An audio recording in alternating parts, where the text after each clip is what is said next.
पहलगाम आतंकी हमले के बाद से चल रहे तनाव के बीच भारत आज करेगा बड़ा रक्षा समझौता। भारत और फ्रांस के बीच आज राफेल मरीन डील पर लगेगी मुहर। डील के तहत भारत फ्रांस से 26 राफेल एम फाइटर जेट्स विमान खरीदेगा। 63,000 करोड़ का होगा सौदा। डील पर आज रक्षा मंत्रालय के बड़े अधिकारी और भारत के फ्रांस के राजदूत करेंगे हस्ताक्षर। फ्रांस की रक्षा कंपनियों के साथ किए जाएंगे समझौते। फ्रांस के रक्षा मंत्री और भारत के रक्षा मंत्री राजनाथ सिंह के बीच आज वीडियो कॉन्फ्रेंसिंग के जरिए होगी मीटिंग। सूत्रों के मुताबिक डील से पहले मीटिंग होगी। 26/11 आतंकी हमले के आरोपी तहव्वुर राणा की एनआईए हिरासत आज होगी खत्म। आज उसे पटियाला हाउस कोर्ट में एनआईए करेगी पेश। तहव्वुर राणा को अमेरिका से गिरफ्तार किया गया था। कोर्ट ने उसे 18 दिन की एनआईए की हिरासत में भेजा था। आज जम्मू कश्मीर विधानसभा का विशेष सत्र बुलाया गया। पहलगाम आतंकी हमले पर होगी चर्चा। पहलगाम हमले के बाद धीरे धीरे घाटी में सुधर रहे हैं हालात। कई विदेशी पर्यटक पहुंचे पहलगाम। हालांकि आतंकी हमले वाली जगह बैसरन घाटी जाने की है मनाही। श्रीनगर में भी दिखने लगे पर्यटक। डल झील पर शिकारा की सवारी का लुत्फ उठा रहे हैं। बाग बगीचों में घूमते भी दिखे। पाकिस्तानी नागरिकों के सभी मौजूदा वीजा रद्द का फैसला आज से लागू। पहलगाम में आतंकी हमले के बाद भारत ने जारी किया था आदेश। पिछले 4 दिनों में कुल 537 पाकिस्तानी नागरिक अटारी वाघा बॉर्डर के जरिए वापस जा चुके हैं। पिछले 4 दिनों में अटारी वाघा बॉर्डर से 850 भारतीय पाकिस्तान से लौटे। 14 राजनयिक और अधिकारी भी भारत आए। मेडिकल वीजा वालों के लिए डेडलाइन 29 अप्रैल तक की। इन्हें छोड़कर भारत में रह रहे पाकिस्तानी नागरिकों पर सख्त एक्शन होगा। 3 साल की जेल या 3 लाख रुपए का जुर्माना या फिर दोनों सजा मिलेंगी। त्रिपुरा में एक भी पाकिस्तानी नागरिक नहीं मिला। सीएम माणिक साहा ने कहा इसी रिपोर्ट दिल्ली को सौंप दी गई है। रक्षा मंत्री राजनाथ सिंह से मिले सीडीएस अनिल चौहान। दोनों के बीच करीब 40 मिनट तक बैठक चली। बैठक में सीडीएस अनिल चौहान ने रक्षा मंत्री को दी जानकारी। पहलगाम अटैक के बाद जम्मू कश्मीर में सेना क्या कार्रवाई कर रही है। भारत के विदेश मंत्री डॉक्टर एस जयशंकर ने ब्रिटेन के विदेश मंत्री से बात की। आतंकवाद के खिलाफ जीरो टॉलरेंस पर बात। पाकिस्तान की गीदड़ भभकी पर ओवैसी की दो टूक। कश्मीर भारत का अटूट हिस्सा था और रहेगा। ओवैसी ने पाकिस्तान पर साधा निशाना। कहा बर्बरता में आईएसआईएस आतंकियों को भी पाकिस्तान ने छोड़ा पीछे। धर्म पूछकर मारना डरपोकों की पहचान। टीएमसी सांसद अभिषेक बनर्जी ने कहा पाकिस्तान को सबक सिखाने और पीओके को भारत में मिलाने का समय आ गया है। सपा चीफ अखिलेश यादव का मोदी सरकार से सवाल। देश जानना चाहता है आतंकवादी देश में कैसे आए। आतंकियों का आना सरकार की नाकामी है।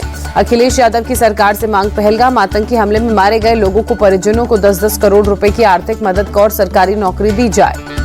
यूपी के डिप्टी सीएम केशव प्रसाद मौर्य ने कहा निहत्थे पर्यटकों को मारने वाले कायर आतंकी थे, मानवता के दुश्मन थे। राजस्थान के श्रीगंगानगर में बॉर्डर पर पाकिस्तानी रेंजर्स की पेट्रोलिंग। जीरो लाइन के पास तक पेट्रोलिंग करने आ रहे हैं रेंजर्स।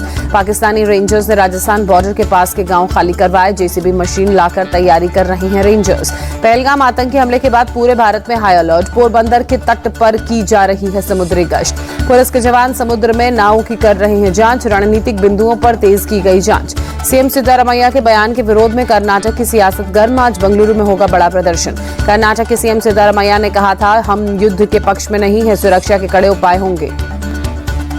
कर्नाटक के सीएम सिद्धारमैया के बयान को लेकर बीजेपी कांग्रेस पर हमलावर। सुधांशु त्रिवेदी ने कहा आतंक के खिलाफ लड़ाई में कांग्रेस का चेहरा बेनकाब। ये वक्त विषैले सांपों को दूध पिलाने का नहीं, उनके खात्मे का है। सिद्धारमैया के बयान को बीजेपी सांसद तेजस्वी सूर्या ने बेहद निंदनीय और आपत्तिजनक बताया। सिद्धारमैया ने पाकिस्तान के खिलाफ कड़ी कार्रवाई नहीं करने की बात कही थी।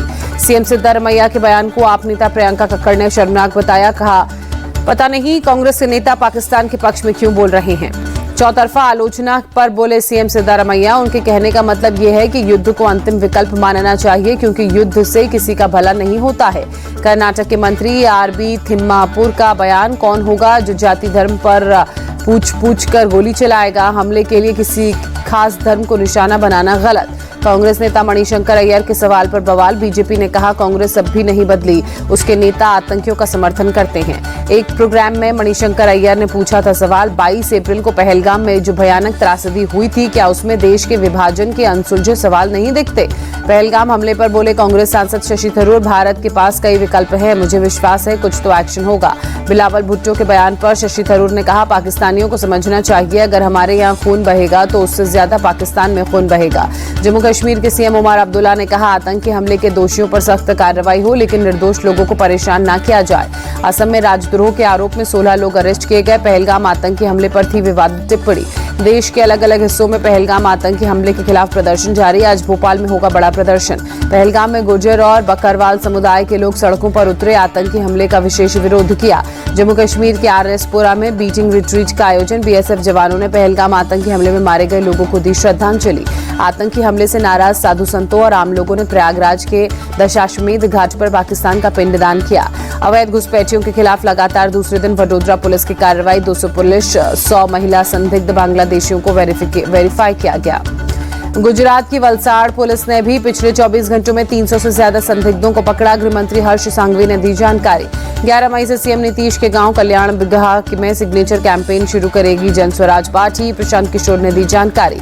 बिहार की जनता से प्रशांत किशोर की अपील, लालू, नीतीश या मोदी के चेहरे पर नहीं, अपने बच्चों के चेहरे को देखकर वोट दीजिएगा। पटना के कृष्ण मेमोरियल हॉल में अखिल भारतीय पासी समाज का प्रोग्राम। तेजस्वी यादव ने कहा, आरजेडी की सरकार बनी तो ताड़ी को शराबबंदी से बाहर करेंगे।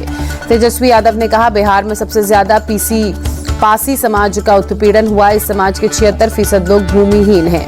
मध्य प्रदेश कांग्रेस के चीफ जीतू पटवारी का आरोप, पीएम ने एमपी की जनता से 5 वादे किए थे, अब तक एक भी पूरा नहीं हुआ। दिल्ली दौरे पर उत्तर प्रदेश के मुख्यमंत्री योगी आदित्यनाथ, उपराष्ट्रपति धनखड़ और रक्षा मंत्री राजनाथ सिंह से मिले। दिल्ली के त्यागराज स्टेडियम में आज आयुष्मान कार्ड बांटने का कार्यक्रम आयोजित किया जाएगा। 70 साल से ज्यादा उम्र के वरिष्ठ नागरिकों को आयुष्मान कार्ड दिए जाएंगे। श्री कृष्ण जन्मभूमि मामले में शाही ईदगाह मस्जिद कमेटी की याचिका पर सुप्रीम कोर्ट में सुनवाई आज होगी। मस्जिद कमेटी ने इलाहाबाद हाईकोर्ट को आदेश जो आया था उसको दी है चुनौती। OTT और सोशल मीडिया के अश्लील कंटेंट पर रोक को लेकर दायर याचिका पर सुप्रीम कोर्ट में भी आज सुनवाई होगी। 15 मई तक चलेगा खेलो इंडिया यूथ गेम्स। 4 मई को पीएम मोदी गेम्स का करेंगे उद्घाटन। केंद्रीय स्वास्थ्य मंत्री JP नड्डा का बयान, कैंसर का इलाज सरकार की टॉप प्रायोरिटी। पटना में दलित महापंचायत का आयोजन। केंद्रीय मंत्री अर्जुन राम मेघवाल ने प्रभु जी तुम चंदन हम पानी गाना गाया, कहा इस गाने से अंबेडकर प्रभावित थे। असम राइफल्स की राइफल वुमेन श्रीलक्ष्मी PV ने रचा इतिहास। असम राइफल्स की पहली महिला डॉग हैंडलर बनी। 30 अप्रैल से शुरू होगी 4 धाम यात्रा। उत्तराखंड पुलिस तैयारियों में जुटी, जगह जगह CCTV कैमरे लगाए गए। लखनऊ में KGMU हॉस्पिटल में लगातार दूसरे दिन चला बुलडोजर। आई डिपार्टमेंट के पास के अतिक्रमण को हटाया गया। हरियाणा STF और झज्जर पुलिस का एक्शन। गैंगस्टर कुणाल जून को पकड़ा, फेक पासपोर्ट से विदेश भागा था। भोपाल के रानी कमलापति रेलवे स्टेशन परिसर में GRP के जवान दौलत खान को शराबियों ने पीटा। दौलत ने स्टेशन परिसर से हटने के लिए कहा था।